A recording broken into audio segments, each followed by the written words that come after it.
Dicen que hay oraciones que llegan al cielo, pero nunca entran. No porque Dios si sordo, ni porque su corazón si frío, sino porque a veces nuestras propias manos cierran la puerta que nuestra boca intenta abrir. Hey, personas que oran cada mañana, que serían cada domingo, que loran cada noche, y aún así su vida no cambia. Siguen cansadas, endeudadas, rotas por dentro, preguntándonos en silencio que hicieron mal para merecer tanta espera. Tal vez tisis una de ellas. Tal vez hoy te arreglaste y pedes fuerzas, paz, una oportunidad, un milagro pequeño. Y al levantar sentiste el mismo peso en el pecho. Esa sensación amarga de que Dios te escucha, pero no te responde como te esperabas. Y entonces aparece la duda, y luego la culpa, y luego cansancio de seguir intentando. Cuidate hasta el final, porque lo que vas a descubrir puede cambiar la forma en que oras, trabajas y esperas. No te vayas ahora, porque esta historia no habla de un Dios que abandona, sino de un Dios que corrige con amor. Habla de una oración que él hoy con ternura. Pero que no puede aceptar todavía. Si alguna vez has dicho, mañana empiezo, mientras le pides a Dios que actuara hoy, esta historia es para ti. No cierres este mensaje antes de tiempo Mateo se llamaba, un nombre sencillo para una vida sencilla. Tenía 48 ecos y unas manos endurecidas por ecos de trabajo que nunca parecen dar fruto suficiente. No era un hombre malo, no era perezoso del todo. Se levantaba temprano, tomaba su café negro en silencio y miraba por la ventana el mismo barrio gris que veía desde hace 20 ecos. Cada mañana hacía lo mismo. Antes de salir, se sentaba al borde de la cama, juntaba las manos y oraba, Dios ayúdame a salir adelante, dame un mejor trabajo, traspasa mi casa. Quita esta angustia de mi pecho. Luego suspiraba, se ponía la misma chaqueta gastada y salía apurado, como si la vida siempre fuera un autobús que estaba a punto de ir sin él. Trabajaba en lo que saliera, reparaciones, mudanzas, encargos pequeños. Volvía cansado, comía sin ganas, miraba al teléfono, prometía empezar mañana algo distinto. Mañana buscaría cursos, mañana llamaría a un contacto. Mañana dejaría de ligar tarde. Mañana ordenaría sus cuentas, mañana. Por la noche volvía a orar. Daba gracias, pedía perdón, pedía otra oportunidad. Y al apagar la luz, una pregunta le golpeaba más fuerte que el cansancio. ¿Por qué Dios no me ayuda si yo le hablo todos los días? Sentía que hacía su parte espiritual, pero la vida no respondía. Se comparaba con otros y pensaba que algo en él estaba fallado. Mateo no sabía todavía que su fe caminaba en un carril y sus acciones en otro. Que pedía un futuro distinto mientras repetía exactamente el mismo presente. Y que entre su oración y su realidad había un pequeño punto que nunca cruzaba. Las cuentas se acumulaban sobre la mesa como cartas que nadie quería abrir. Facturas de luz, del teléfono, del alquiler atrasado. Mateo las miraba de reojo mientras deseaba, permitiendo que ella misma tardaría algo, cualquier cosa, para salir del hoyo. Pero siempre surgía un cansancio nuevo, una excusa vieja, y el sabro volvía a quedar chorrado. Por la mañana oraba por disciplina, pero apagaba el despertador 5 veces. Pedía orden pero dejaba todo para después. Rogaba por un cambio, pero repetía la misma rutina como si fuera una oración torcida. Decía creer en un Dios de milagros, pero vivía como si todo dependiera solo del azar. También oraba por oportunidades, pero no aprende, en nada nuevo. No leía, no preguntaba, no se entrenaba. Esperaba que el cielo bajara una escalera, mientras él se quedaba sentado al pie del muro. Cada día se hacía más rabia consigo mismo y más culpa frente a Dios. Las noches eran peores. Se acostaba con el estómago apretado y la mente llena de reproches. Pensaba en todo lo que no había lo que seguía pidiendo. Entre lágrimas murmuraba, Señor, ¿por qué no me ayudas? Y en el fondo sabía la respuesta que no quería oír.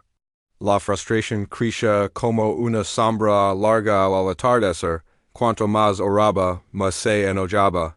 Cuanto más prometía cambiar, mañana, más padecero, volvía hoy. Su fe empezaba a dolorlo, porque no era consuelo, sino un espejo incómodo. Sentía que Dios guardaba silencio, pero en realidad era su propia conciencia la que gritaba. Entre el ahora que evitaba y el mañana que inventaba, su vida se la escurría. Y esa tensión lo estaba rompiendo por dentro. No sabía cómo salir, sabía que hace no podía seguir. Mateo entró al taller por pura casualidad o eso creo. La lluvia lo había sorprendido en la calle y buscó refugio bajo un letrero viejo que decía, Relojería Elias dentro olía a madera, aceit y tiempo detenido. Un anciano delgado, con lentes gruesos, ajustaba un reloj con manos firmes y lentes. Buenas tardes, Dio Mateo, incómodo. Siempre son buenas si no las recibe despierto, respondió el anciano sin levantar la vista. Mateo sonrió, por education y miró los relojes colgados, todos marcando horas distintas. Comentó que parecían descompuestos. El viejo soltó una risa suave, no están descompuestos. Están esperando que alguien los vuelva a poner en marcha. Hablarán de la lluvia, del barrio, del trabajo que ya no alcanza. Mateo, sin saber por qué, terminó contando su vida en pocas frases. Sus dudas, su cansancio. La pregunta cayó como una piedra en un pozo hondo. Mateo abrió la boca, la cerró, buscó palabras. Pensó en sus mañanas, en sus promesas rotas, en sus mañanas de mañana. Bueno. Sigo con lo que he, murmuró el anciano sin su despacho, entonces no estás orando por un cambio. Estás pidiendo permiso para seguir allí el. Mateo sintió un nudo en la garganta. Nadie le había hablado así sin dureza, sin burla, sin superioridad. Solo con verdad. Dios escucha todas las oraciones, continuó don Elias. Pero no todas pueden ser aceptadas.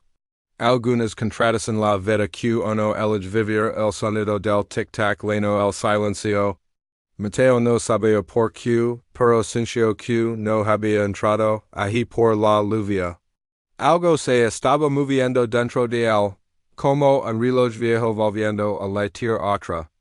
Don Elias tomó un reloj viejo del estante y lo puso sobre la mesa, como si necesitara un objeto para sostener lo que iba a decir.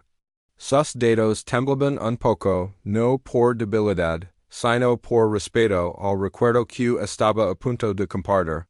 Te voy a contar una historia, Dio.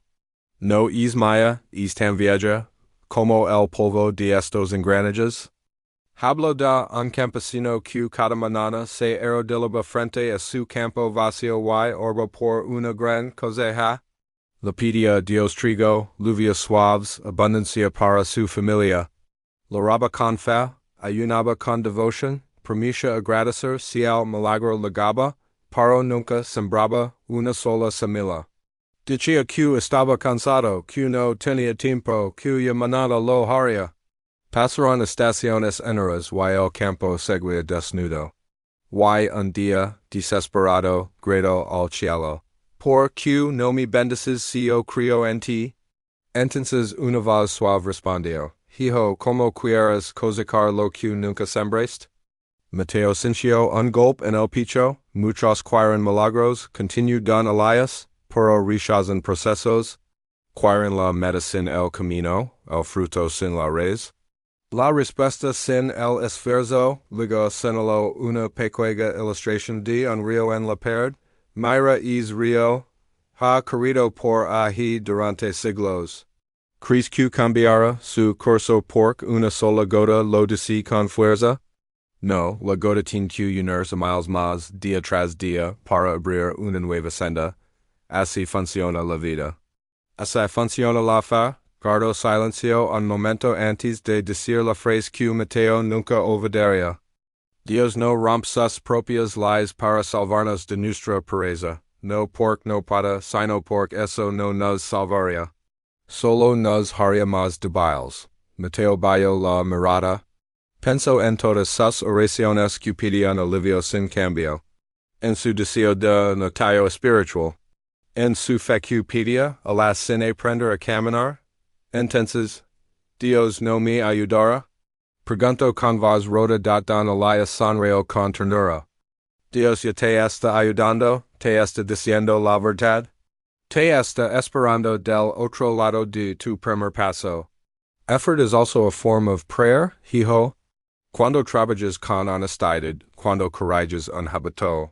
Cuando eliges ahora en vez de mañana, tu oración empieza a tener piernas. Mateo salió del taller sin sentir la lluvia. Cada paso era pasado como si cargara ecos en los bolsillos, las palabras de Don Elias giraban en su cabeza. No eran duras, eran claras, y por eso dolían más. Se sentó en una banca del parque cercano y miró sus manos. Las mismas manos que pedí en milagros y rechazaban disciplina. Las mismas manos que prometían mañana y temían ahora. Cerró los ojos y empezaron a desfilar sus oraciones pasadas. Se vio joven, pidiendo prosperidad sin aprender un oficio. Se vio esposo, pidiendo amor sin dar tiempo. Cada recuerdo era una explica sin pasos. Cada promesa, una semilla nunca sembrada. Sintió vergüenza, pero no la vergüenza que aplasta. Era una vergüenza que despierta. Comprendió que no había sido engañado por Dios, sino por sí mismo. Que había usado la oración como escondite. Que pedía un cambio externo para no enfrentar un cambio interno. Entonces imaginó su futuro si nada cambiaba. Se vio a los 60, en el mismo barrio gris. Con las mismas dudas, las mismas excusas. Con hijos que no lamaban. Con una esposa cansada que no esperaba nada. Se vio solo, orando más fuerte, pero viviendo igual. Es futuro le apretó al pecho, no era castigo divino. Era consecuencia humana.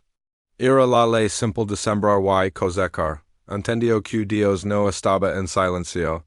Estaba esperándolo en el punto donde él nunca llegaba. Las lágrimas bajaron sin ruido. No eran de rabia, eran de claridad. Por primera vez no le pidió a Dios que lo sacara del pozo. Le pidió fuerza para empezar a escalar. Y en silencio entre solos aceptó algo que siempre había evitado. Su vida no cambiaría hasta que él cambiara primero. Respiró hondo, se levantó de la banca. El mundo seguía igual, pero él ya no. El ahora por fin había vencido al mañana. Y eso, aunque daba miedo, también daba esperanza. Tal vez esta parte de la historia no habla de Mateo, tal vez habla de ti. ¿Cuántas veces has pedido lo que no estás dispuesto a trabajar? ¿Cuántas veces has levantado las manos al cielo y has bajado los brazos frente a la vida? No te lo digo para Harry. Te lo digo como lo diría un abuelo que te ama demasiado para mentirte. Dios corrige con amor, pero no negocia con la verdad. Ti sabes que hábito necesitas cambiar. Ti sabes que conversación has estado evitando. Ti sabes que mañana te está robando el ahora, mira tu tiempo. En que se van tus horas cuando nadie te ve. En que se vie tu energía cuando dices que estás cansado, mira tu disciplina. ¿Es una costumbre solo un deseo bonito? Mira tu fe. ¿Es una palabra que repites o un camino que caminas? Mira tu familia. ¿Les estás dando presencia o solo promesas? No es que Dios no te escuche. Es que a veces no puede aceptar una oración que contradice la vida que eliges vivir. No porque si duro, sino porque sería injusto contigo mismo. Effort is also a form of prayer. Cada paso honesto es una explica en movimiento. Dime con sinceridad sin defensas. ¿Estás orando o solo postergando? Estás esperando un milagro o evitando una decisión? ¿Estás pidiendo las mientras te niegas a abrir los ojos? Si hoy Dios te hablara sin voz, quizá te diría esto: no te falta fe, te falta coherencia. No te falta suerte, te falta constancia. No te falta amor divino, te falta amor propio para hacer lo difícil. No cierres este momento. No lo llenes de excusas. Respira hondo y reconoce una sola cosa que puedes hacer hoy. Una llamada, un hábito, un límite, un perdón, un primer paso. Elige ahora. Mateo no despertó convertido en otro hombre, pero despertó distinto. El primer día sonó el despertador y, por primera vez en ecos, no lo apagó 5 veces. Se sentó en la cama con sueño, con miedo, con pereza. Y aún así se levantó, no fue heroico. Fue torpe, lento, pero fue real, preparó su café y, antes de salir, oró diferente. ¿Y no pidió un milagro grande? Dio, dame fuerza para hacer mi part, dame disciplina para no mentirme hoy. Esa oración no sono tan bonita, pero sono honesta. Y algo dentro de él se acomoda. Dejo un mal hábito pego. Apago el teléfono una hora antes de dormir. Ordeno una esquina de la casa. Hizo una llamada que llevaba meses postergando. No consiguió un gran trabajo ese día. No pagó todas sus deudas, no resolvió su vida.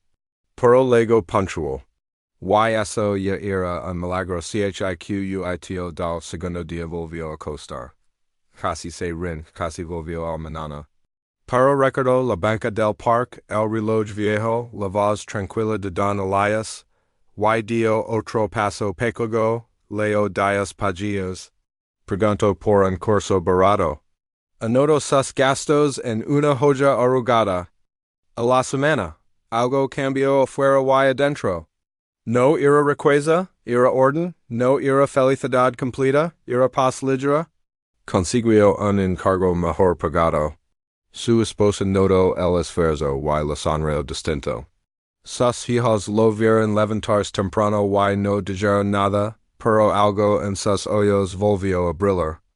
Mateo entendió que Dios no había bajado un rayo del cielo, había puesto fuerza en sus piernas, claridad en su mente, valor en su voluntad.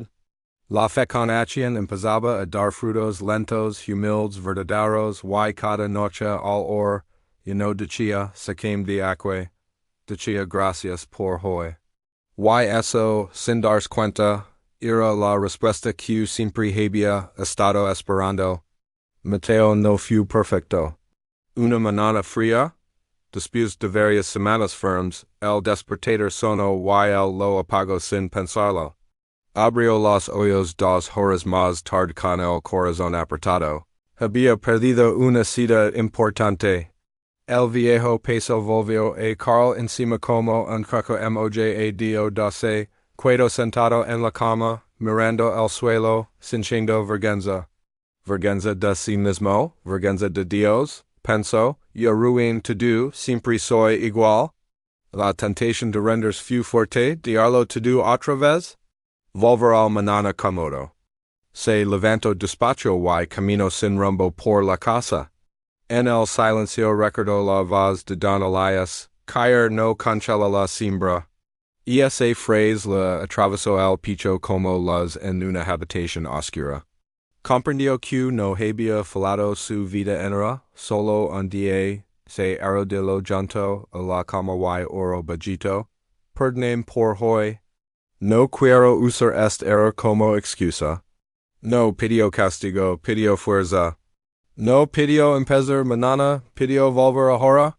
Salió igual, aunque tarde, pidió disculpas.